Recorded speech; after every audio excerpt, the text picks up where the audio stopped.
What's up? Brandon Lilly here. Going to give you 5 deadlift tips that should put pounds on your deadlift, which puts pounds on your total, which makes you awesome. So let's start with number 1. Train both stances. The only people that should be really doing one stance in their training are deadlift specialists. For a full meat lifter, it's good to have the ability to do both. You never know what can happen. For me, I've injured my groin before when I was pulling sumo. So it was good for me to be able to revert back to conventional in a meet. And I actually tweaked my groin a little bit on a squat. Ended up pulling conventional that meet. No big deal. Some really great pullers in our history have done that as well. Ed Cohen pulled 901 at 220.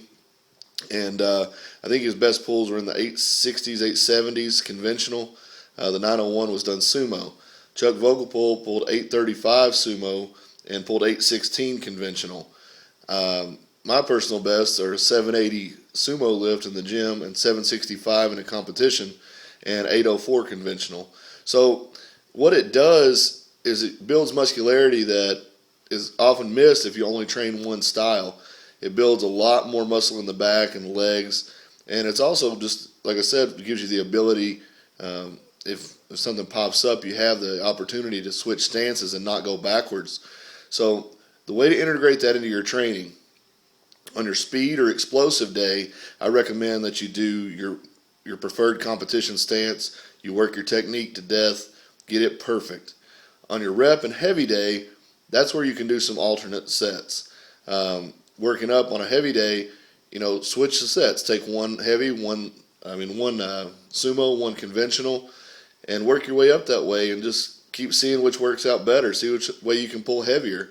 And on your rep day, do the same thing. You may want to pull 1 week sumo, the next week conventional, or you might just alternate sets, like I said. Either way, you're going to be a lot better off by improving both. Second, I already talked about it a little bit, is technique. Hammer your form. This is something that's been overlooked. It's been misunderstood. Hammer your form. Don't count a PR if it's done with a hitch, with shitty form, whatever. Because if you have bad form and you hit a PR, how are you going to improve from that? How are you going to improve upon a deadlift that was done incorrectly, basically? So make sure that if you're going to hit a PR, that you do it the right way. And if you end up having to hitch a little bit, if you end up having to do it a little bit out of the ordinary, take a few pounds off. Don't change your training percentages based on that lift. Keep repeating those percentages from before until you hit a new PR cleanly. That's the only way to effectively maintain your technique at heavier weights, is to keep training with a percentage that you can handle. Because what I see a lot of times, people will get outside their percentage ranges and their form just looks like hell, and it shows on their max effort attempts. So work your technique, perfect your technique, and you'll be a lot better for it. Rep work. This is so important. I see so many guys do nothing but singles. I was one of those guys. I was stuck forever. As soon as I started adding in rep work, my deadlift started climbing. You build muscles, you build technique. It all goes hand in hand with building a bigger deadlift. So try to do reps in the range of 3s, 5s, 8s. Every once in a while, go beyond that too. Just push yourself. Whatever way you can challenge yourself, do it. But to really get the maximum growth, you want to be in the 3s, 5s, and 8s. The next tip, floor speed. How do you do this? For a lot of people, they think that bands and chains are the only way to increase speed. I've dropped the bands and chains. I'm not saying that they're not good. They're great tools. But my actual overall speed in my deadlift improved by dropping the bands.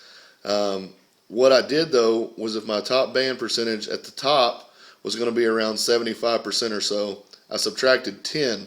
So I had 65% in my hands from the floor to the top, whereas I might have had 50% on the floor and 75 at the top previously. Now I've got 65 from top to bottom. But I pull from a small deficit, a 1, maybe 2 inch deficit, something that isn't going to change my leverages or my technique too much, and it's actually going to work the same muscles that I will from a regular pull. What you see a lot of times with guys that use a bigger deficit than that is they change their form so much that it doesn't actually give you a real accurate carryover. I know for myself, on some higher deficits, I get a ton of leg drive when I essentially squat the weight up, which is what I want to do from the floor, but that's not how I pull from the floor. So I really like to train on a 1-inch deficit that gives me a lot of carryover, helps me build a lot of speed off the floor, and it's just something that's been proven over and over again that works. Lastly, this is something that I can't teach you. This is something that nobody can teach you. This is something that you're going to have to find on your own, and that's the mental side to deadlifting. I've often heard that there's no other lift where you can be more crazy or animalistic. The squat and the bench take a lot of form. Obviously, the deadlift takes a lot of form work as well, but there's no more violent lift in powerlifting than the deadlift, and you cannot approach a heavy bar nonchalantly. I'm not saying to go up there yelling and screaming, because, I mean, some of your greatest lifters don't do that. But I'm saying whatever it takes, you have to find it inside yourself, motivate yourself to realize that before you touch that bar, you're going to be successful.